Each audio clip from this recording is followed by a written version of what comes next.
दोस्तों इस वीडियो में हम देखेंगे 3 मार्क का डेरिवेशन। हमें निकालनी है electric field intensity due to uniformly charge spherical shell. So let us assume one sphere having a charge uniformly distributed. So you will draw a proper diagram. So let's say this will be the radius of that uniformly charged spherical shell. So to find the electric field intensity due to this uniformly charged sphere, we will consider one Gaussian surface. We will take the help of Gauss law. This is one of the application of a Gauss law to find the electric field intensity. So let us draw a Gaussian surface.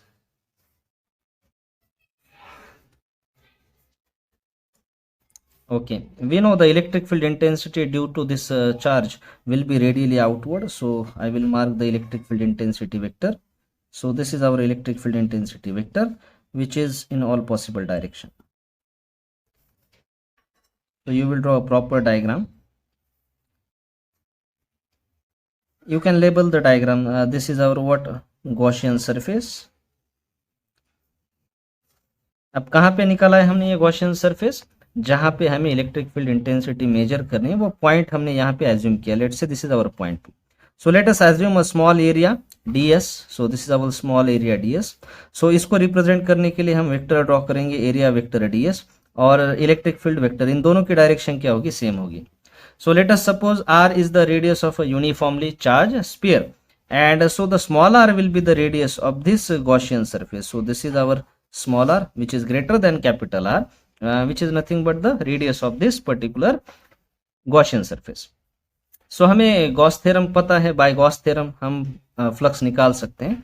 So by Gauss theorem what we can write about the flux is equal to q upon epsilon naught. Epsilon. So epsilon, that means this charge is located in any medium. So the permittivity of medium is written as epsilon. If we know the permittivity of a medium, we can directly put the value here to find the flux. अब यहाँ पे जबकि हम permittivity निकालेंगे in terms of permittivity of free space, so we can write q upon epsilon naught k. If it is air or vacuum, then you know dielectric constant k is equal to 1. So finally by Gauss theorem we can say flux over any closed surface will be given by q upon epsilon. Okay, तो चलिए हमने assume किया एक point p और एक छोटा सा area ds. तो इस गॉसियन सरफेस पे हमें निकालना है electric field intensity, so that we can be able to find the electric field intensity due to this charge pair. So अब यहाँ पे बाय डेफिनेशन ऑफ फ्लक्स क्या होता है? Dot product of electric field vector and area vector. So हमें जो ये जो फ्लक्स मिलेगा ये क्या मिलेगा? स्मॉल फ्लक्स मिलेगा. So we will write d phi is equal to E dot d s. अब ये डॉट प्रोडक्ट क्या आ जाएगा? E d s cos theta. जबकि एंगल कितना है? 0 है. किन के बीच एंगल 0 है? Electric field vector and area vector. So हम लिख पाएंगे D phi that is flux over a small area D S will be how much? E into D S. Right now if we integrate this small area over this whole Gaussian surface, we will get total area of a Gaussian surface. So what we can write? We will find total electric flux over a Gaussian surface. So total electric flux इस Gaussian surface पे कितना हो जाएगा? phi is equal to integration of this small flux, that is d phi.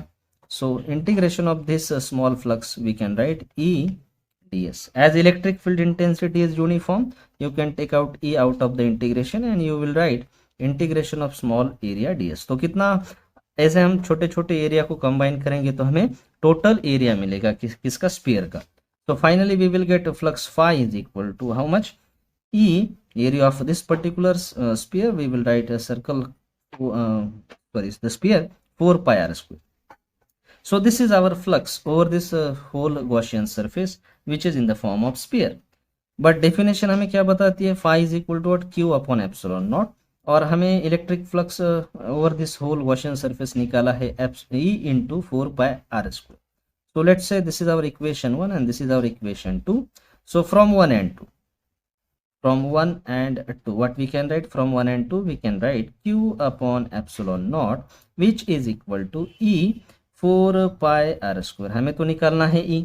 So E किस तरह से लिख पाएंगे हम? E is equal to that is electric field intensity is equal to Q upon 4 pi epsilon not are square. अब ये small are किसकी radius है, इस गॉसियन सरफेस की, तो ये electric field intensity over this Gaussian surface कितनी मिल जाएगी हमें, Q upon 4 pi epsilon not are square. अब जो चार्ज है वो हम निकालेंगे। हमने ये एज्यूम किया है कि ये चार्ज डिस्ट्रीब्यूशन यूनिफॉर्म है, तो surface charge density that is sigma. Sigma क्या होता है, चार्ज पर यूनिट एरिया। अब एरिया कितना होगा इस चार्ज स्पेयर का, तो एरिया होगा चार्ज स्पेयर का 4 पाई आर स्क्वायर।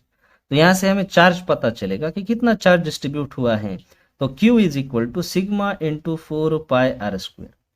अब इसी Q की वैल्यू हम इस इक्वेशन में यूज करेंगे। So E is equal to हमें मिलेगा क्या, कि instead of Q we can write 4 pi r square into sigma divided by 4 pi epsilon not are square. तो 4 पाई कैंसल आउट हो जाएगा और हमें फाइनल एक्सप्रेशन मिलेगा E is equal to sigma are square upon epsilon not are square. So this will be formula for electric field intensity due to uniformly charge sphere. लेकिन ये electric field intensity कहाँ पे है, are distance पे। कहाँ से are distance, इस particular charge sphere के सेंटर से। तो चाहे पॉइंट कहीं पे भी हो सकता है। तो हमें अब कुछ केसेस मिलेंगे, मतलब मान लो अगर हमारा पॉइंट यहाँ पे है, किसी भी पॉइंट यहाँ पे जो सरफेस पे, तो हम क्या लिखेंगे, हमें दो केस मिलेगी। एक तो अगर कहीं पे भी है तो आर डिस्टेंस मान के हम इलेक्ट्रिक फील्ड इंटेंसिटी निकाल सकते हैं। लेकिन अगर मान लो यही पॉइंट इस सरफेस पे है, तो हम क्या निकाल पाएंगे, हम एज्यूम करेंगे, let us suppose if point P is on the surface of sphere, जो हमने स्फीयर प्रोवाइड किया है, दिस इज चार्ज स्फीयर, इसके सरफेस पे ही है। तो ये जो स्मॉल आर है, ये स्मॉल आर बन जाएगा हमारा कैपिटल आर, क्योंकि डिस्टेंस होगा सेंटर ऑफ अ स्फीयर से।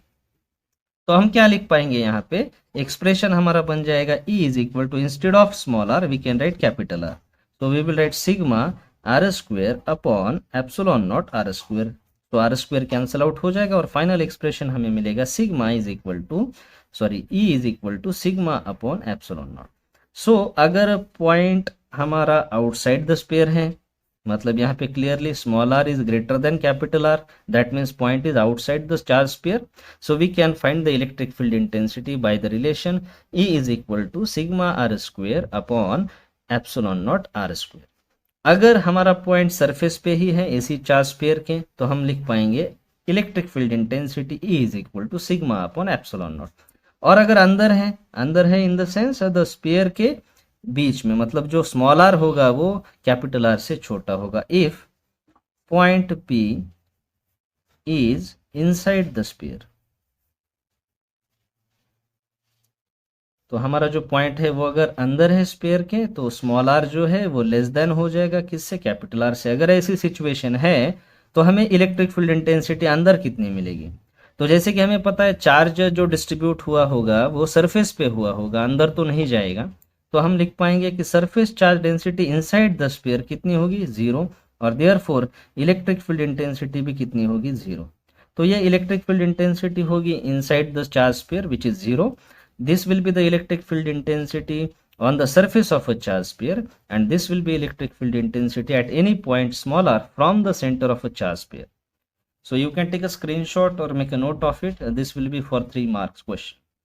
Find the electric field intensity due to uniformly charged spherical shell. So stay tuned for further videos.